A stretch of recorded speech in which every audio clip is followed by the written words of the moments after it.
Hello and welcome to this video. In today's video, we will analyze Visa Inc., which trades under the ticker symbol V. This is one of the world's most valuable companies, and we will know shortly why it is the case. So first of all, we will provide an overview of what Visa does. So according to Wikipedia, Visa Inc. is an American multinational financial services corporation headquartered in Foster City, California, United States. It facilitates electronic funds transfers throughout the world, most commonly through Visa branded credit cards, debit cards, and prepaid cards. Visa is one of the world's most valuable companies. Also, contrary to common perception, Visa does not issue cards, extend credit, or set rates and fee for consumers.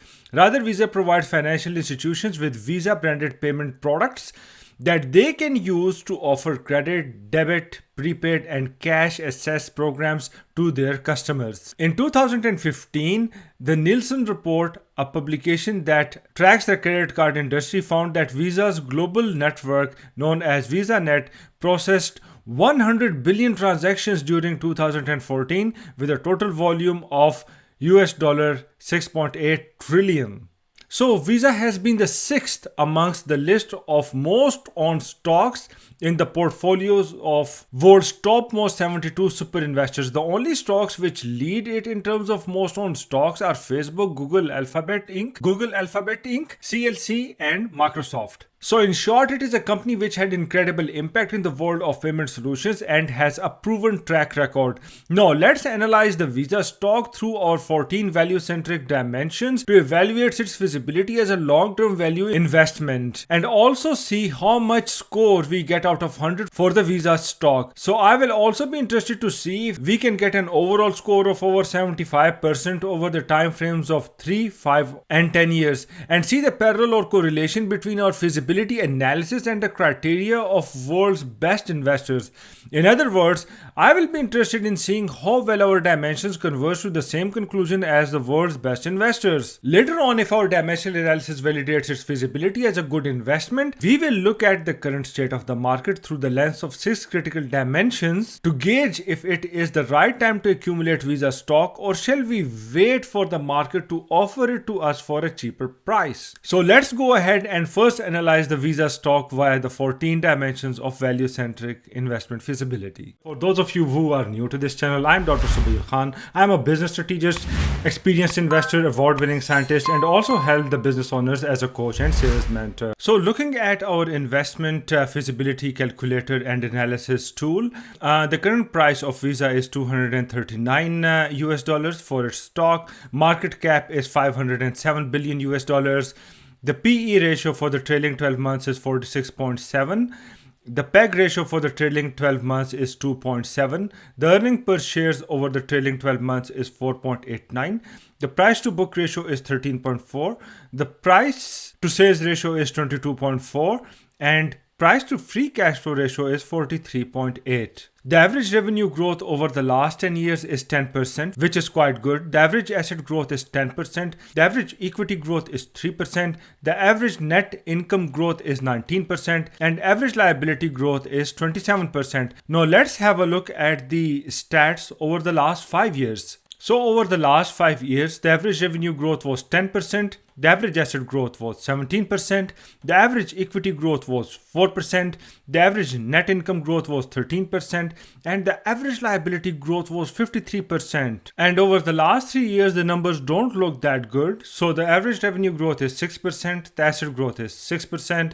The average equity growth is 3%. The average net income growth is 20%. And average liability growth is 9% over the last 3 years. And looking at the graph of total assets over total liabilities, which is the blue one, which I always want to be above 1, it has stayed around 2 over the course of past 3 years also. Also, if we look at the graph of total current assets over total current liabilities, the black graph, we can see that over the past 5 years, it has stayed well above 1 for most of the times, actually all the time. And also it has stayed above 1.5 actually most of the times during the last 3 years. So the things look pretty good as far as this aspect of the stock is concerned. And now looking at the price to earnings, price to sales, and price to book ratio, I am most interested in price to earnings ratio because this gives me an idea of how overpriced this stock actually is. So in 2012, the PE ratio hiked to 41.67, which was almost twice the threshold of 20 which I look for before making a purchasing decision. So it was quite high in 2012. Also, as we can see, the PE ratio has been climbing steadily after 2014, and it again reached a PE ratio of 36.68 in 2017. While in 2020, the average PE ratio was around 39, which is again too high for me. And I actually look for a PE ratio of less than 20 to invest in a stock. And over the last 5 years, we can see that the PE ratio has stayed well above 20. So we can see that the Visa stock has not been on sale in the past 5 years. And here are the key growth rates over the past 10 years. So feel free to pause the video if you want to look at the growth rates in a particular year. And here are the key growth rates over the past 5 years. So feel free again to pause the video if you want to look at a particular year. Anyways, at the end, our dimensional analysis automated tool will give us the score where all these key parameters and ratios will be incorporated anyways. So you will be able to look at all of them and see if the stock fulfills our criteria along these different dimensions. And looking at the return on equity and return on invested capital, well, the graph has been moving up and down over the past 10 years.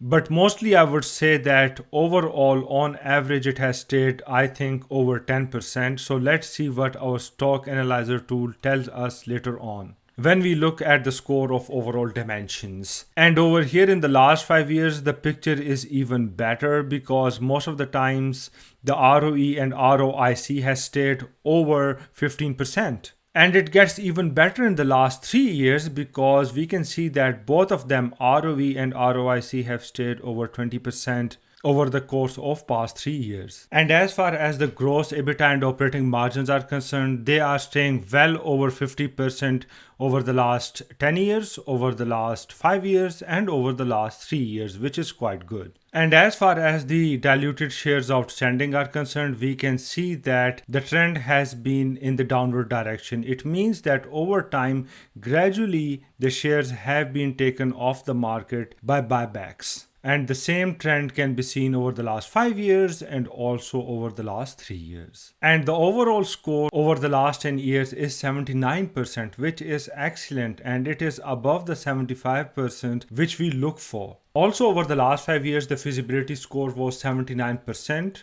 which is excellent. And over the last 3 years, the investment feasibility score dropped to 71%, which is a little bit less than 75%, which we look for before investing in a stock. But I think it is not a problem because of the reasons that we will discuss shortly. So feel free to pause the video at different points if you want to look at each and every of these 14 dimensions over any time frame like 10 years, 5 years, and 3 years. So we conclude that the results of our dimensional analysis are very close to what the world's top-notch investors think about this stock. They definitely know the future potential of Visa as a company, and as a blockchain expert, I also see that Visa might incorporate novel technologies like the blockchain technology to further strengthen their position in this domain. Even though we look at an overall score of 75, and we saw that for the most recent 3 years, the score for Visa along the 14 dimensions has dropped slightly below that to 71, but that might potentially be due to the influx of new fast blockchains like Solana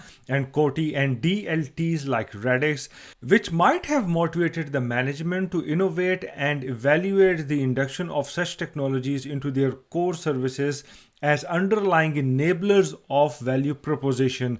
So I'm not worried or concerned about the time frame of the last 3 years, and I see a bright future for Visa. So in short, the Visa stock has done great as far as overall all-round score for these dimensions is concerned. But before we press the trigger, we need to still look at the state of the market and see the price, sentiment, and hedge fund activity to see if it is the right time to buy or shall we wait. So for that, let's go to TipRanks and let's investigate. So the first thing which I look in TipRanks is the PE ratio range. So in 2019 it was between 36 and 24. In 2020 it was between 45 and 28, around that.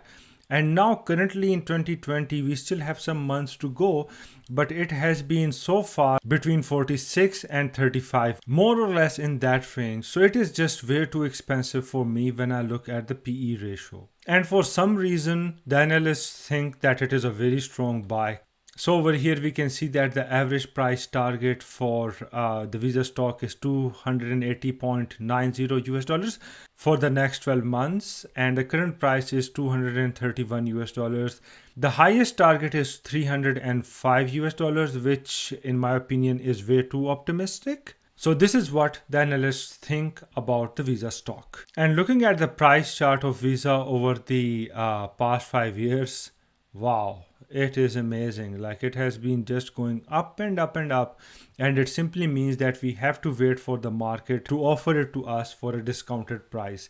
And it also shows the reason why the PE ratio is just so high right now. And over here we can see that the hedge funds, the smart money, hasn't been adding loads of it to their portfolio, and the graph is pretty much straight over the past 3 years, and it simply means that they have accumulated the stock when it was a good value investment. And it is good to see that they are staying away from the hype, and they are having a good understanding, of course, since it is smart money, that the price is just going too high and it is not the right time to accumulate more of it. And that is why we can see a straight graph over here. So looking at the chart, it is quite evident that the hedge fund managers have more or less a similar opinion as me. It is definitely not the time to accumulate, but it is the time to wait for the market so that it can offer the stock to us at a discounted price. And comparing Visa to similar stocks, over here we can see that the PE ratio of Visa is too high. I mean,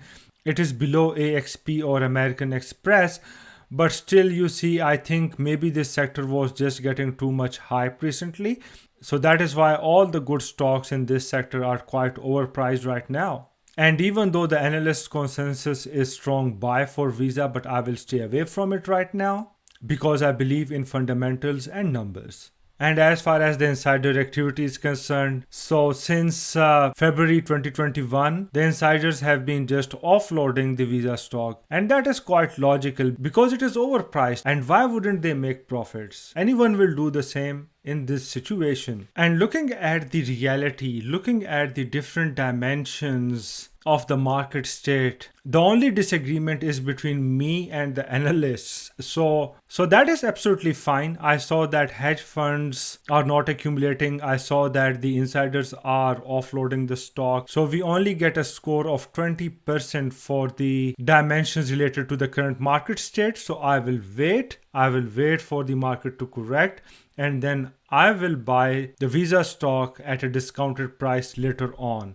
And let's say that if no such opportunity comes in the future, no problems. There are thousands of other stocks in the market which I can buy. This is how I think pragmatically as a value investor. So our conclusion is that the score of current market state suggests that it is not the right time to buy, and of course it has outstanding fundamentals. But I believe that the top-notch investors potentially accumulated it for cheaper. I will accumulate when the market presents opportunity, as I mentioned before, when the stock is on sale, and then I will make it a part of my portfolio over time via slow accumulation. Thank you very much for your time. I hope that you found this video useful. Please subscribe to the channel, press the notifications bell, and select the options all so that you can get the notifications of the upcoming videos in time. I will be releasing such videos on weekly basis to give you a lot of value. Thank you very much. Have a wonderful day. Bye bye and take care. Bye.